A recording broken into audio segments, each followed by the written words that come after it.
가게를 운영하다 보면 의도치 않게 행정처분을 받는 경우가 생깁니다. 예를 들어서 청소년에게 주류를 판매했다거나 위생기준을 위반했다거나 소방기준을 제대로 지키지 못한 경우입니다. 이런 일이 생기면 임차인 입장에서는 가장 먼저 이런 걱정을 하게 됩니다. 이것 때문에 권리금을 못 받는 거 아닌가? 핵심은 하나입니다. 임대인의 거절이 정당한 사유가 되는지 여부입니다. 법은 기본적으로 임차인의 권리금 회수 기회를 보호합니다. 하지만 임대인에게 정당한 사유가 있다면 신규 임차인과의 계약 체결을 거절할 수 있습니다.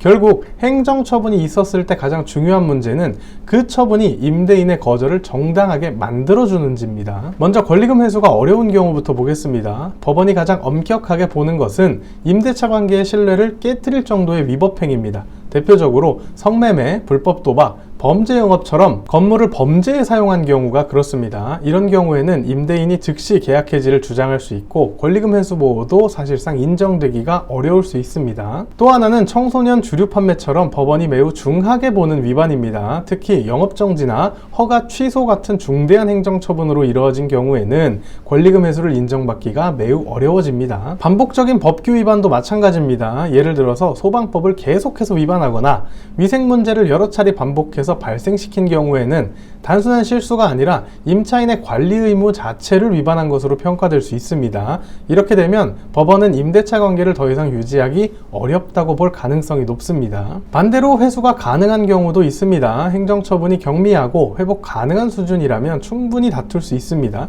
예를 들어서 단순 과태료 수준의 일회성 실수거나 절차상 위반에 불과하고 영업의 본질과 직접적인 관련이 없는 경우라면 권리금에 미치는 영향이 크지 않을 수 있습니다. 또한 위생점검에서 지적을 받았더라도 즉시 시정했고 그 이후 별다른 후속 처분이 없었다면 이야기가 달라지는 겁니다. 이런 경우까지 임대인이 신규 임차인을 거절한다면 오히려 권리금 회수 방해로 평가될 가능성이 매우 높습니다.